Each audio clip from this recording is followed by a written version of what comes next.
Pessoal, tudo bom? Vocês devem estar estranhando que não está iniciando o vídeo com o debate em si, mas eu explico para vocês.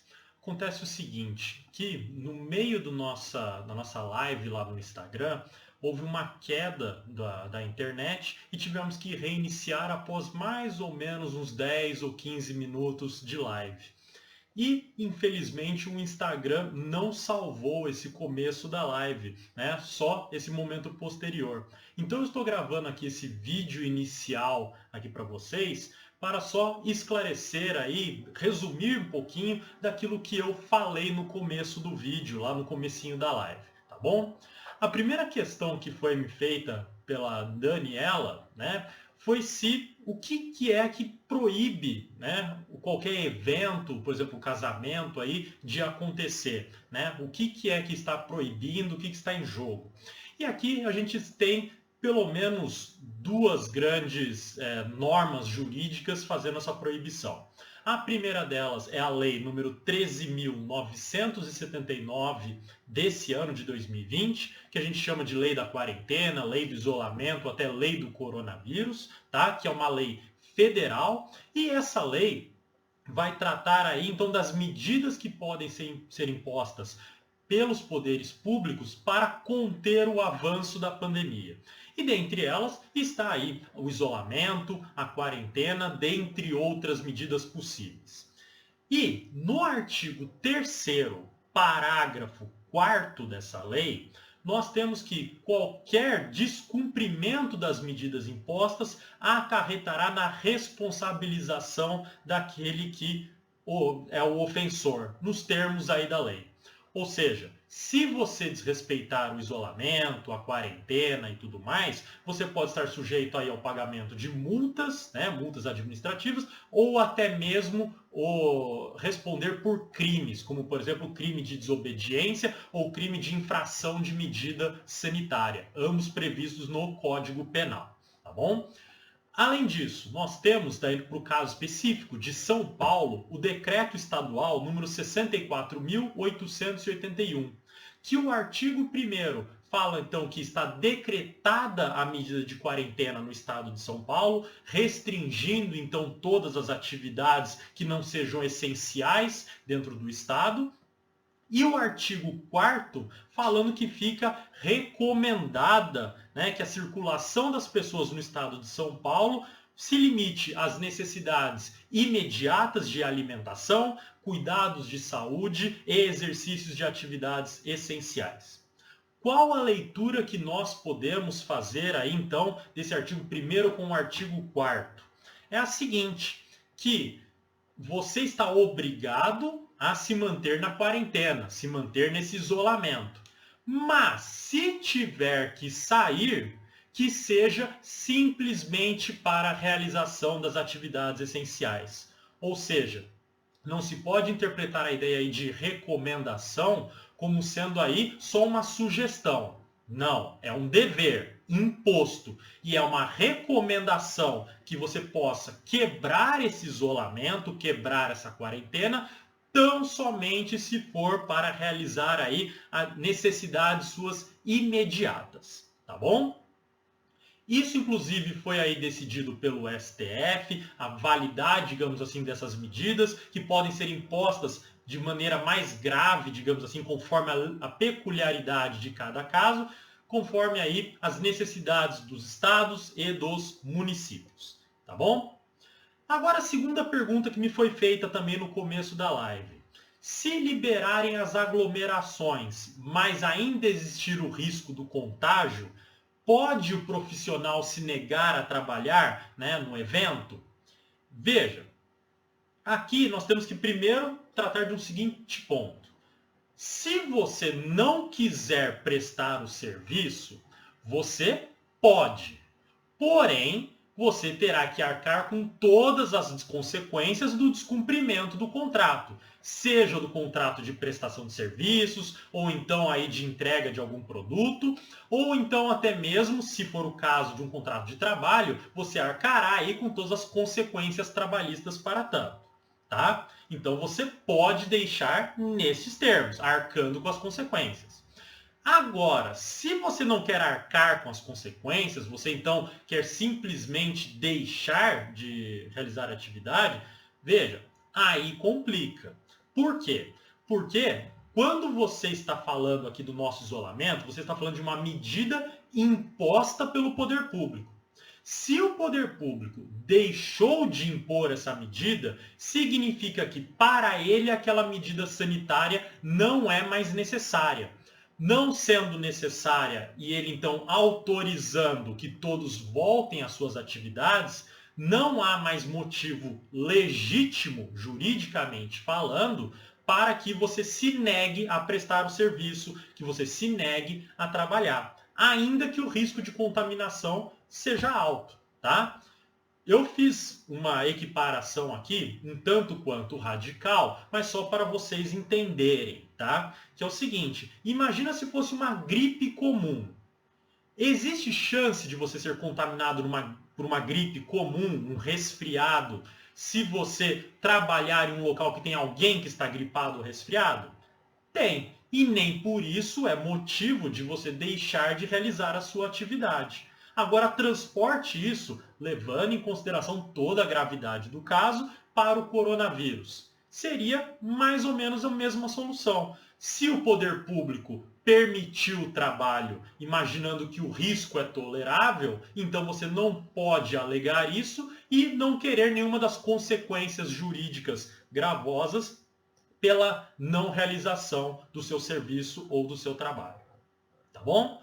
Daí, fui perguntado, né, e daí consigo responder a partir do vídeo efetivamente da live, fui perguntado sobre a questão das multas. E aí, tem que pagar multa sobre cancelamento? Que tipos de multa que nós temos e como que isso funciona com a questão do coronavírus? E isso daí, então, agora eu começo a responder efetivamente no vídeo da live, ok? Vamos lá, então. Doutor, Opa, caiu. caiu, perdão. Vamos lá, multa moratória.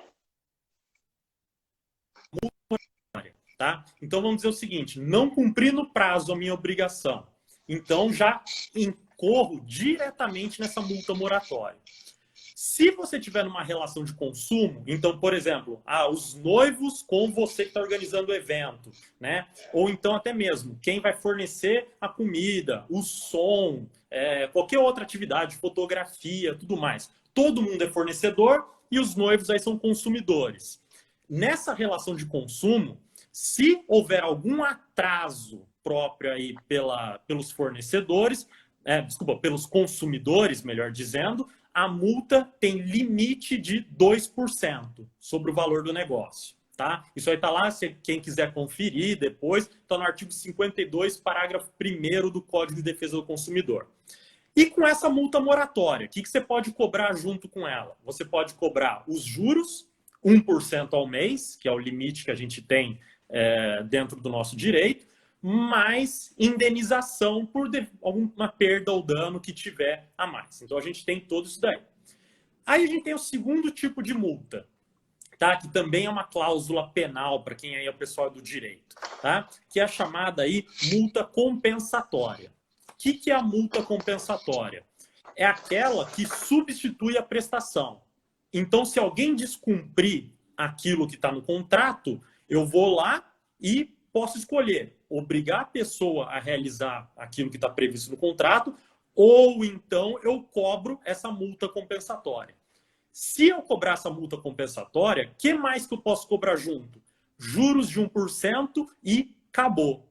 Por quê? No momento que você cobra essa multa compensatória, ela é como se fosse um substituto da indenização e você não pode cobrar mais nada. E qual que é o limite dessa multa?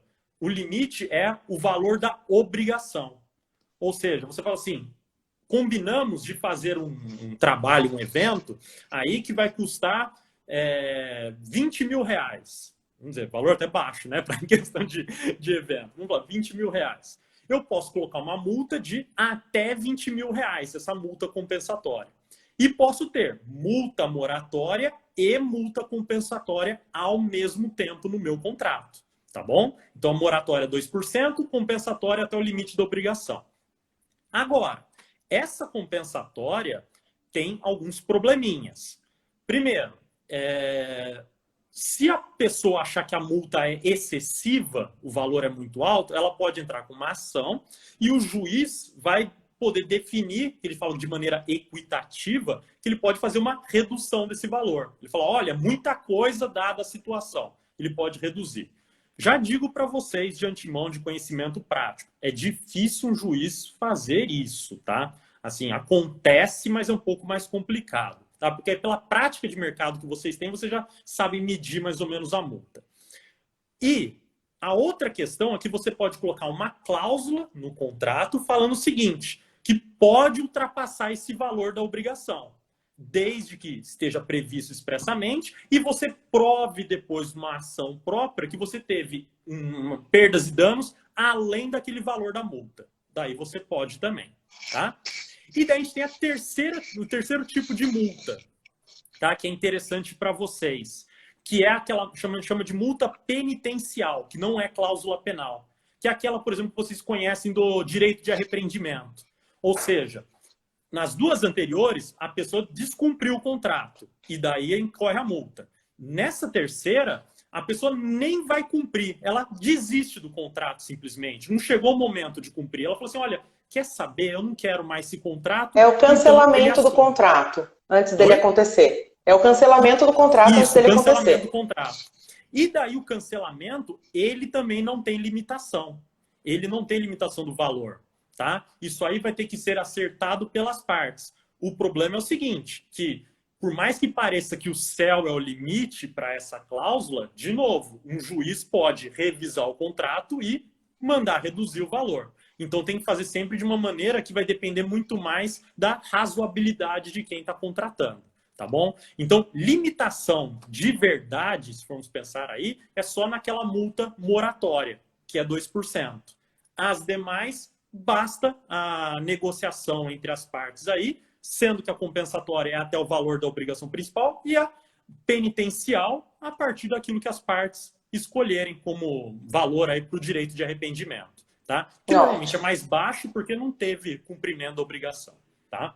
É isso que eu imagino. Então, assim, aplicando agora na prática, na nossa prática, a gente está tendo reagendamentos de casamento, e a gente vai falar sobre isso também, de atualização de valor, e a gente tem alguns casos que estão cancelados os serviços por motivos diversos. A noiva não quer mais, a noiva desistiu de casar, a noiva vai diminuir o tamanho do casamento e talvez dispensa alguns profissionais que tinha contratado para uma festa maior, enfim. Olha lá, qual o percentual mais comum é aceito pelos juízes? A gente vai falar, Lulu. O juiz acho que nem vai entrar nesse mérito, né? Acho que ele fica na razoabilidade ali, né? Aqui porque fala de... o percentual vai depender muito do caso concreto, tá? Não tem como te dizer, assim, uma regra. Falar assim, olha, os juízes estão falando que é tanto. Porque como varia o tipo de casamento, o valor envolvido, os serviços envolvidos, ele vai ver todas as provas e estabelecer mais ou menos aí qual que é o valor próprio para esse cancelamento, tá? Tá. José Eduardo, a gente comentou sobre o CDC, né, o Código de Defesa do Consumidor, e ele elenca uma multa máxima que pode ser cobrado em caso de cancelamento de contrato, desistência, seja lá, eu acho que a nomenclatura for. Se uma das partes desistir, existe uma multa máxima prevista pelo Código de Defesa do Consumidor. Essa multa é legal? A gente pode aplicar no nosso setor? E qual o percentual dela? Então, isso aí, o que está no Código de Defesa do Consumidor é só a multa moratória, tá? Então é aquilo lá, não cumpriu no prazo, daí você tem o limite de 2%. Agora, para essa multa de cancelamento, para o arrependimento aí, essa aí não tem limite no Código de Defesa do Consumidor. Isso aí fica definido pelas partes. Elas decidem quanto que elas acham que é devido aí, para poder, então, vamos dizer assim, reparar os danos pela preparação para o cumprimento do contrato. Então, vamos dizer o seguinte, você celebra o contrato, só que antes de realizar o casamento, você já tem que entrar em contato com um monte de gente, já tem fornecedor que vai começar a cobrar algumas parcelas de você para depois ser repassado. Esses gastos você pode já somar né, fazer um levantamento e colocar isso como essa multa de cancelamento. Então, fala assim, olha, se você cancelar até esse determinado ponto, até esse determinado momento, você tem uma multa de tanto. E você pode fazer até parecido como acontece com hotéis aí que a gente conhece bem, né? Quanto mais próximo da data da hospedagem, mais alta show, fica né? a multa. Mas vai ficando a multa ficando mais alta. Essa é a multa penitencial. O Lucimar está dizendo aqui, e eu concordo com ele. As clientes, o que acontece? É prestação de serviço ou fornecimento de produto. Então, só existe efetivamente o cumprimento do contrato no dia do casamento. Tirando pessoas que doam seu trabalho antes, que é o meu caso, por exemplo. Eu trabalho no pré-casamento, mas a maioria é no dia, né? Então, eu quero cancelar o casamento, eu chego para um buffet, por exemplo, para um decorador, que é o Lucimar, e falo, olha, eu não quero mais o seu serviço, eu quero cancelar. A gente está antes do casamento, 1 mês, 2 meses, 3 meses, sei lá e eu preciso, e tudo que eu te paguei eu quero 100% de volta.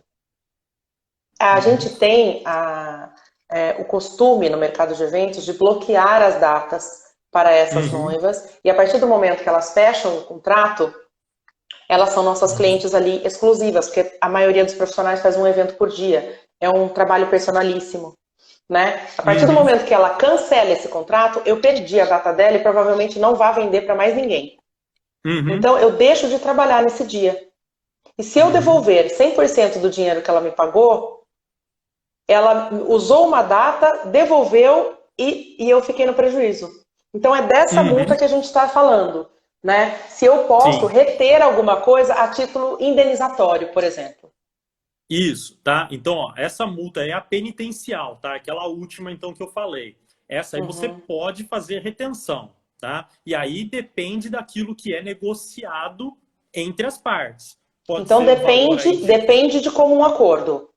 Depende do comum acordo, tá? Então, não tem aquela multa máxima do CDC não funciona, então, aquela de 20%? Não é para esse caso. Porque a do CDC é só moratória, tá? Entendi. Deixou de cumprir no prazo, daí é 2%. Essa daí, você é o limite que você achar que é o caso. Normalmente, não digo normalmente, mas o que é interessante fazer é assim, coloca um valor, uma percentagem aí mínima até um período, vai chegando perto do evento, vai aumentando isso daí. Se, por exemplo, desiste no dia anterior ao evento, daí perde o valor completo. Né? Eu acho que aí é uma forma. Então é possível negociar. É possível, tá? Inclusive, eu nem destaquei isso no começo da nossa conversa aí, mas o que está sendo de orientação geral, principalmente dos advogados aí, assim, é negociação nesse período que a gente está vivendo, tá? Tentar ao máximo evitar o conflito, ter que levar para o judiciário. Porque o judiciário está retomando os prazos agora só em maio, no começo de maio. Demora a discussão, vai trazer prejuízo para todo mundo, está todo mundo numa situação difícil, então o melhor é renegociar o contrato. Né? A ordem de agora é ter diálogo entre as pessoas. Na verdade, eu acho que todo contrato já tem uma multa, uma cláusula penal prevendo multa em caso de cancelamento, em caso de desistência e tal. E eu estava seguindo, sinceramente, o 20%. Tem uma cláusula no CDC que fala que a multa máxima é 20%, se não me engano. E eu estava me regendo por ela, na verdade. Então, porque o meu contrato tem uma multa de 50% em caso de cancelamento. Ele não é escalonado por prazo.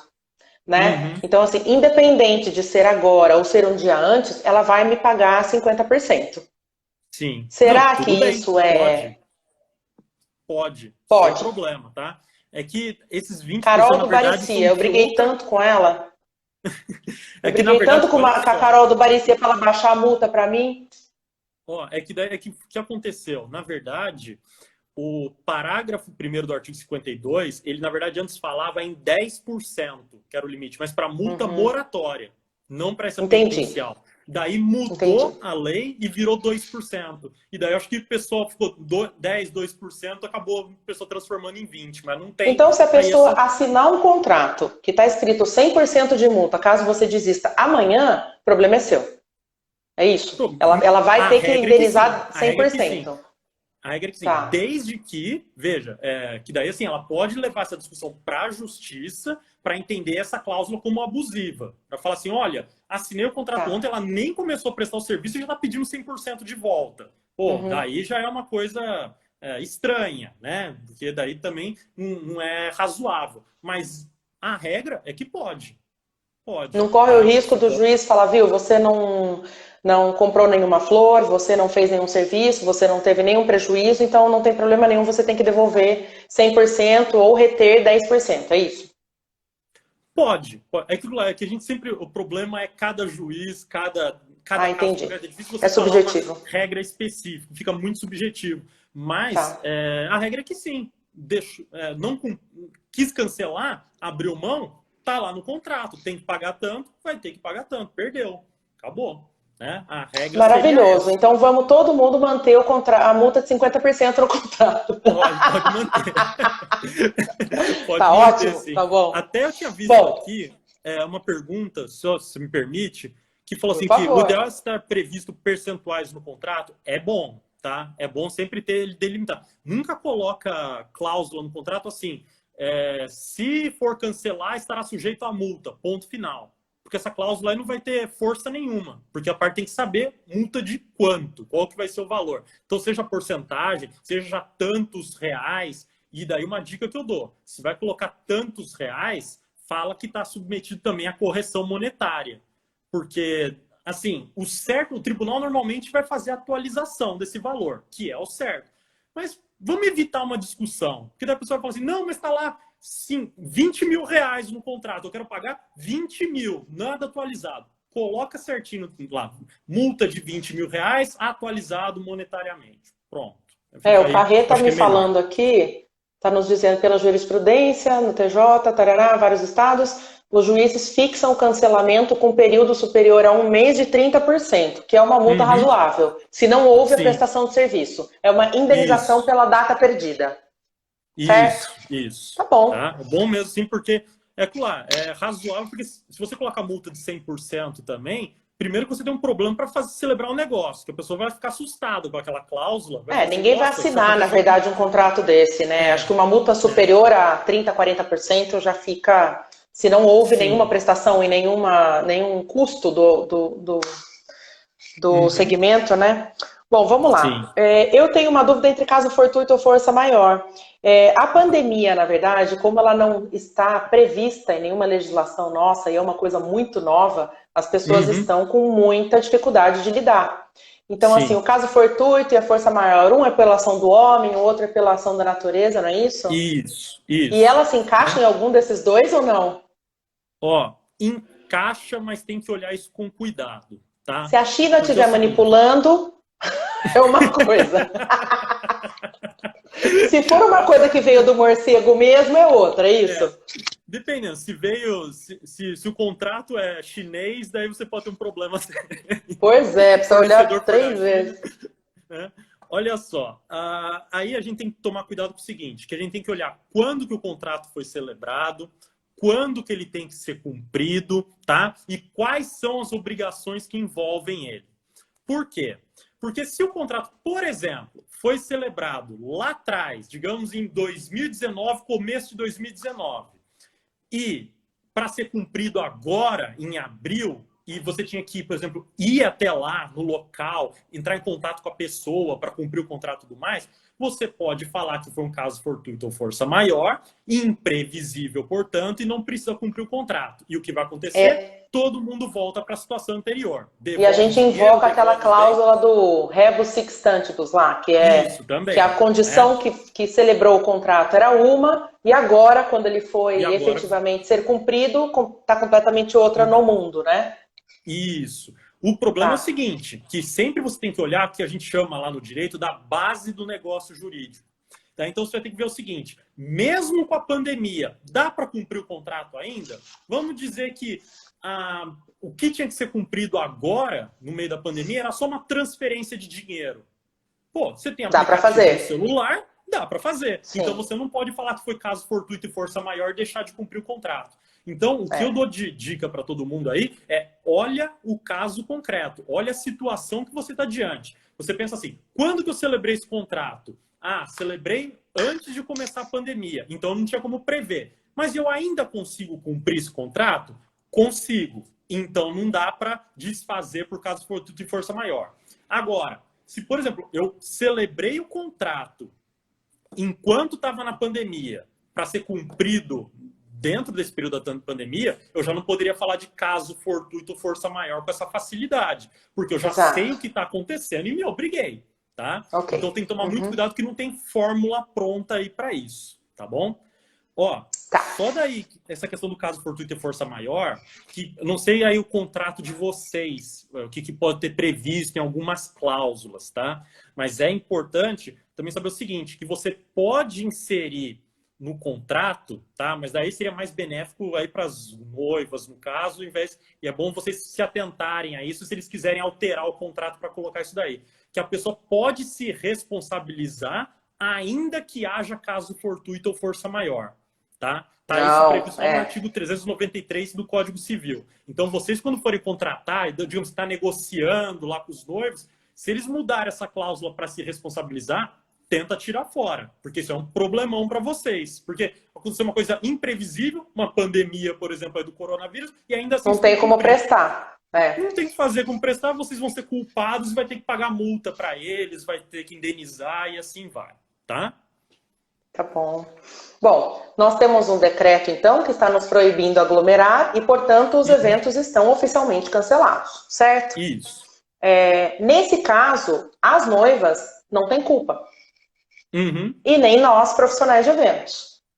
Né? Só que algumas noivas estão... Então, assim, o cancelamento, a gente discute a cláusula do contrato e tenta chegar num acordo, só que, assim, no caso de pandemia instalada e decreto proibindo aglomeração, a noiva quer cancelar comigo. Eu posso cobrar uma multa dela, mesmo assim? A multa do meu contrato? Ou ela vai falar, não, pandemia, não tenho culpa e tudo mais? Aí então, a gente tem que ver de novo essa questão da base objetiva, da base do negócio. Se ele não tiver como ser cumprido, né, então é como se o negócio tivesse sido desfeito, cada um volta para o estado anterior. Ou seja, se alguém já adiantou algum valor, devolve. Se tem alguma coisa prestada, entregue, devolve, volta tudo. Aí não pode reter multa de contrato. Não pode reter multa, não pode ter nada, porque daí é como se tivesse acabado. E daí qualquer outro reagendamento, que daí, assim, na prática a gente vai chamar de reagendamento. Mas para o direito, o que seria? Contrato novo. É simplesmente um contrato novo. Porque aquele anterior não pôde ser cumprido em razão da pandemia. Pronto, desfeito o contrato. Agora, se eu quero uma nova data, eu estou fazendo um outro contrato. Agora, se eu conseguir identificar a culpa de alguém, daí eu tenho que ver a partir da situação. Nesse caso, a gente está analisando a pandemia em si, porque eu acho que é o que a gente está vivendo hoje. Né? Então, se uma noiva eventualmente cancelar o casamento, desistir dele por conta da pandemia, a gente tem que devolver 100% do dinheiro e não cabe multa nenhuma. Isso, daí não caberia, porque daí fala assim, não tem como realizar o evento mesmo, devolve para todo mundo e daí faz um novo contrato, tá bom? Tá bom. O que eu penso, o bom senso tem que ter de ambas as partes. Então, assim, a noiva vai me dizer, nossa, mas eu não tenho culpa. Daí eu vou falar, nossa, eu também não tenho. Sim. Será que a gente pode chegar num comum acordo e eu posso reter pelo menos 10% a título de indenização ou para você me ajudar a sobreviver nesse momento, enfim. Porque existe isso, né, doutor? Se todo mundo resolver cancelar e pegar o dinheiro de volta, por exemplo, que a gente já recebeu, as empresas não vão resistir, né? Não, então, e ainda assim... essa conversa pode existir. Isso. O ideal, inclusive, é que tenha ela. Porque, vamos dizer assim, terminar por simplesmente caso fortuito e tudo mais aí, vai criar um conflito. Provavelmente é uma discussão que vai para o judiciário. Então é interessante que tenha essa renegociação e tenha essa ideia. Porque mesmo no que a gente chama no direito do distrato, né? Quando a gente tem o contrato, as partes estão fazendo, estão se aproximando, no distrato elas estão se separando, se dividindo. Mesmo no distrato, você pode fazer um acordo, assim, falar assim, olha, estamos terminando o contrato, mas terminando o contrato, vou reter 10%, você fica com tanto, tudo mais, eu devolvo tanto, e acabou, né? O melhor aí é essa negociação. essa negociação é para chegar num meio termo que seja bom para todo mundo, tá? E no caso de reagendamento, então assim, é muito comum hoje no mercado a gente sofrer os reagendamentos desses casamentos que estão proibidos, claro. Então assim, temos casamentos proibidos pelo decreto e que não podem acontecer, então a gente se sente na obrigação de reagendar para essas noivas sem custo nenhum. Ótimo. Estamos disponibilizando o segundo semestre para reagendamento desses casamentos. Sextas-feiras, sábados, domingos, qualquer data do segundo semestre. E tem os casamentos que não estão ainda proibidos de acontecer, porque estão fora da data do decreto limite, que é 8 de maio, né? 10 de maio? 10 de maio. É 10 de maio, isso. Então, os casamentos depois dessa data não estão proibidos de acontecer, mas as noivas, obviamente, estão com medo, estão temerosas, não sabem o que vai acontecer. Essas noivas estão reagendando também. Para os dois casos, quando muda-se o ano, então as noivas desse ano querem reagendar para o ano que vem, o profissional também perde data de trabalho.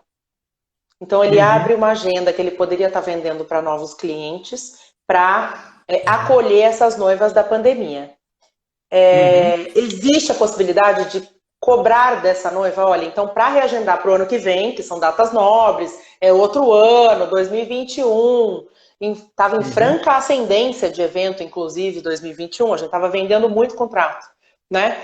Então, bloqueia a nossa receita. Se eu jogar todas as noivas da pandemia para o ano que vem, posso cobrar um reajuste, uma atualização de valor dessas noivas? Em comum acordo com elas, claro?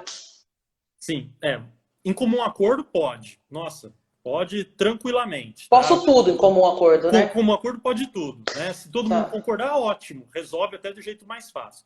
Se não tiver, vamos dizer, questão de imposição, o primeiro requisito que é necessário aí, né? Previsão no contrato. Daí, a melhor coisa que você tem. Previsão de reagendamento, como se dará esse reagendamento na ocorrência de um caso imprevisto ou até previsto, uma parte querer por algum motivo, talvez até não publicado, não dito aí, a melhor coisa é ter no contrato, tá? Se não tiver, daí a gente tem alguns probleminhas, tá?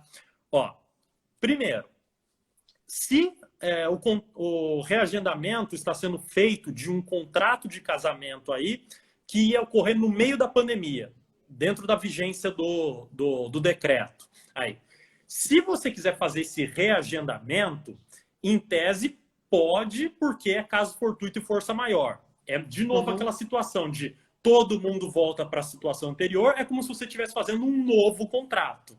E daí, se quiser fazer esse novo contrato, cobra-se um valor a mais, se quiser, tal, ratifica aquilo que estava feito, já tinha decidido pelas partes antes, e cobra alguma coisa, porventura, que quiser.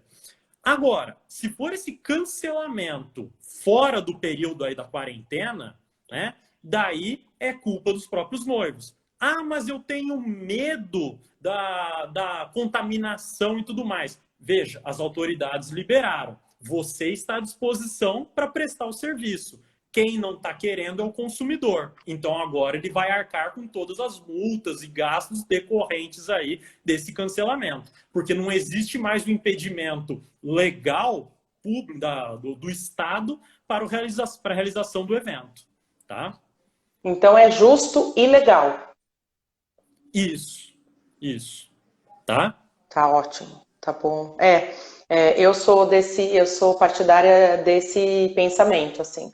E as minhas noivas, eu tenho conversado com todas elas e explicando que os nossos sábados são preciosos, que a gente só tem sábado praticamente para vender em evento e que é o nosso sustento vender contratos para sábados. Se todas as noivas pegarem os sábados do ano que vem, a gente não vai faturar nada ano que vem. A gente simplesmente vai trabalhar pelos casamentos que eram de 2020 e foram remarcados. Então, de alguma forma, é injusto também com o profissional. Sim, né? Por isso que o ideal é realmente fazer essa renegociação. Se não tem a previsão no contrato do reagendamento, qualquer motivo que seja ter um pagamento a mais, é renegociar. Né? Eu acho até que é uma boa lição que a gente tira agora. Mas, doutor José Eduardo, o meu contrato vai ter que ter 50 folhas. Se a gente tiver que prever tudo, não é? Eu acabei de colocar Então, uma cláusula deste tamanho no meu contrato de pandemia agora. Então, assim, é difícil demais prever tudo, né?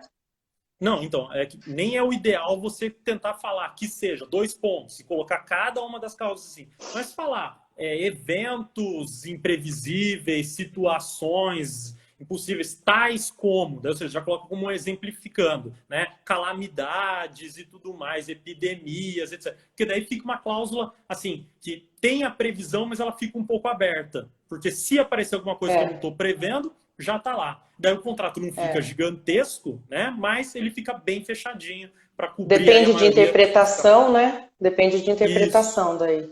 E uma coisa tão engraçada, né? A gente via epidemias nos contratos, a gente falava, gente, que coisa de louco isso. Isso é coisa de 1900 bolinha, não existe. E agora os contratos não têm essa previsão. Exato, né? E inclusive agora está tendo problema em contrato de seguro. Porque muitos contratos de seguro excluem a responsabilidade justamente em caso de epidemia. Tipo assim, eu não vou pagar nada de gasto médico, seguro de vida, saúde, tudo mais que seja, não pago porque é caso de epidemia. Tá tendo Mas e daí é só... Aí quem decide é o juiz, né? Não tem jeito. É caso a caso, né? Vai ser caso a caso. Né? Tá bom, tá ótimo. Mas eu acho que assim, é uma boa lição que a gente tira até agora para essa questão do contrato de dado esse acontecimento, colocar sempre essa cláusula aí. Possibilidade, então, de reagendamento, tudo mais, pagando uma quantia definida lá no contrato, se acontecer um evento ainda que imprevisível. Pronto, você tem uma responsabilidade aí. Eu achei uma saída também para uma cliente, que ela falou, Dani, por enquanto eu não vou mais mexer no casamento, eu perdi a vontade, a gente não sabe como vai ficar financeiramente, o que você pode fazer por mim? Eu ainda tenho vontade de fazer um casamento e tal, mas não vai ser por hora. E aí eu fiz um aditivo, um adendo, a gente vai falar disso, dando para ela um prazo para ela usar o meu serviço pago, que já foi pago. Então ela tem esse vale, né, um vale assessoria aí, porque ela já me pagou, e eu dei um prazo de 1 ano e meio, 2, sei lá, e para ela usar esse serviço. Então isso também pode acontecer. Porque daí é uma forma de negociar. Solução, inclusive. Os decoradores podem dar vale decoração, vale aniversário, vale não sei o que lá, e assim vai, né? Porque é uma saída para a gente não ter que devolver o dinheiro. Isso, né? Pode até você fazer até uma avaliação de conjuntos para fazer o seguinte, olha, você tem esse vale por esse período, passado esse período, você pode criar um outro segundo e falar, se você for usufruir nesse segundo período, daí você tem que me pagar um valor a mais, porque daí você está jogando muito para frente. Então, por exemplo, tem 1 ano, em 1 ano você não paga mais nada. Se você for usar no segundo ano, você vai ter que me pagar já 10%, 20% a mais. Aí, você pode colocar também isso daí. Né? Bom, por fim, aditivo, aditamento ou adendo? Nesse caso, que eu estou alterando data, reagendando casamentos, qual é o nome do documento? É aditivo, é aditamento ou é adendo? Ou é tudo a mesma coisa? Para fins jurídicos é tudo a mesma coisa, não muda nada. Que é tudo que modifica, né? Tudo que modifica um contrato, né? Isso aí é tudo nomenclatura que você pode usar livremente para falar que, olha, eu tenho um outro instrumento aqui, um outro papel que é parte integrante desse contrato aqui que eu já tinha celebrado. Pode dar o nome que quiser, tá? Inclusive, digo até para vocês, nessa questão do adendo, do aditivo e tudo mais, preocupem-se sempre, eu sei que muitos aí se preocupam já com isso, mas nunca é demais ressaltar, colocar isso por escrito, tá? Não precisa ser formalmente um contrato num papelzinho, naquela formalidade toda que o pessoal do direito gosta. Pode fazer isso por meio do WhatsApp, pode ser por e-mail, pode ser qualquer outra forma. Gravação de conversa, se for o caso, se não der para fazer por escrito, tá? Cria essa prova. Porque se tiver algum problema, você tem. E pouco importa se é na formatação do contrato bonitinho ou então é um mero acordo no WhatsApp, fala assim, vou cobrar 10%, tá bom? A pessoa responde, ok, é contrato celebrado, é aditivo feito, tá? Independentemente da forma. Que joia! Porque eu estou cobrando os adendos assinados dos profissionais, porque eu estou mudando data de muita gente. Me manda o adendo, porque a noiva fica mais segura com ele assinado, né? Sim. Mas eu falei, fiquem tranquilas, falei para as noivas, que tem muito profissional que é mais artista do que burocrático, né? Então não mandam o papel e tal. E daí eu falo para minhas noivas, fiquem tranquilas, porque eu já formalizei por e-mail e eu tenho um ok do WhatsApp. Então, eu estou duplamente já ratificada aí, né, com a informação. Então, isso vale. Isso, vale, tá? Não tem... Para esse tipo de contrato, aí não tem formalidade nenhuma, aí de ter que ser por escrito, com letra tal e tudo mais. É tranquilo, não tem problema nenhum. Tá bom, tá ótimo. E agora, para finalizar, não tem nada a ver com direito, mas eu gosto de ouvir a opinião das pessoas. Qual é a sua previsão para esse fim da proibição da aglomeração? Você vê alguma luz no fim do túnel? Você acha que isso será breve? Me dê uma boa notícia, doutor. Olha, boa notícia. Não vai dar. Se você me perguntasse ontem, eu acho que eu falaria com forma mais positiva, né? Porque eu falei assim, olha, parece que diminuindo a quantidade de mortes, ainda que a gente tenha subnotificação no Brasil aqui, mas parece assim que estava diminuindo, estava mais ou menos controlado. Liberação parecia que estava iminente, né? Que talvez aí 10 de maio dava para fazer aquela liberação aos poucos da população.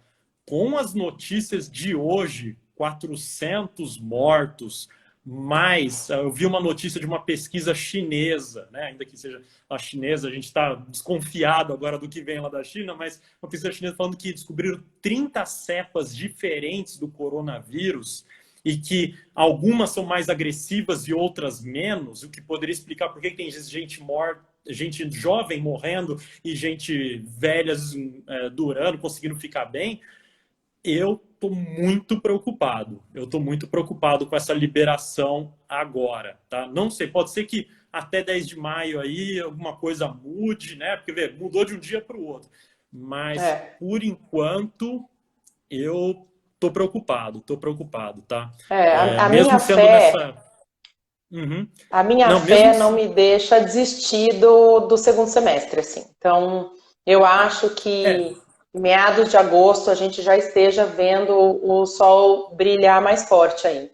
Mas esse vírus vai continuar, né? Ele vai continuar contaminando as pessoas, é cíclico, até que se comprove que quem pegou fica realmente imunizado, né? Mas tem muita gente para pegar ainda, então tem muita água para rolar embaixo dessa ponte, mas eu espero que os eventos sejam breves, lógico que protegendo a saúde e a vida das pessoas, né? Mas para esse setor que é tão feliz, que lida com coisas alegres e que realiza sonhos, que a gente possa trabalhar logo, porque a gente está muito ansioso para isso. Eu tô assim que... Né? A gente vai ficar fechado, ou pelo menos parcialmente fechado aí, até junho, mais ou menos. Por exemplo, educação e eventos, aí eu acho que esse semestre já era. Já era. Né? Esse semestre já era. Agora, talvez mesmo em agosto a gente consiga, aos pouquinhos, ir liberando esses setores, né? Vamos ver. Torcer para que isso aconteça. Tomara. Doutor José Eduardo, eu quero agradecer imensamente a sua contribuição. Quero agradecer a sua disponibilidade, a sua gentileza em participar. Você viu que tinha muita gente aqui. Eu estou chamando de senhor porque ele é mestre, ele é doutor, ele é tudo. E ele é mais novo que eu. Então, muito respeito por você. E as pessoas realmente estavam precisando de uma ajuda, a gente estava bem perdido e às vezes fazendo coisas que a gente acreditava certas e não eram. Né? Então, muito obrigada. E eu acho que fala o seu @ aqui para quem quiser te seguir e quiser tirar dúvida, eu acho que vale a pena, né? Qual que é seu @ Eu primeiro agradeço aí o convite e tudo mais, fico muito feliz, fico aí à disposição para novas lives aí sobre outros temas, algumas coisas que a gente queira aí discutir mais, tá? E quem me quiser me seguir aí, só já falo para vocês, o meu Instagram é bem jurídico, tá? Então ele é meio chatinho. Para quem não gosta de direito, não vai gostar muito dele. Mas é o @JE_FA Martins, tá bom? JE_FA Martins. Tá certo? Ótimo. Doutor José Eduardo, muito obrigada. Muito obrigada. Legal. Eu vou tentar salvar essa live aqui para quem quiser consultar depois e vai ser um prazer se a gente puder falar mais vezes sobre vários outros assuntos. Sim, com certeza. Vou ver se eu consigo salvar também. Já até aviso para o pessoal aí. Eu tenho um canal no YouTube que eu estou dando as minhas aulas da graduação e tudo mais. E os debates eu estou gravando lá. Eu vou ver se eu consigo salvar também. Daí qualquer coisa eu posto lá também. Para quem perdeu. Uma coisa a gente já tem também. Tá bom? Tá bom. Obrigada, viu? Tá certo. Obrigado. Boa noite. Obrigado aí todo Obrigada a todo mundo. Boa noite, Beijo. Tchau, tchau. Tchau.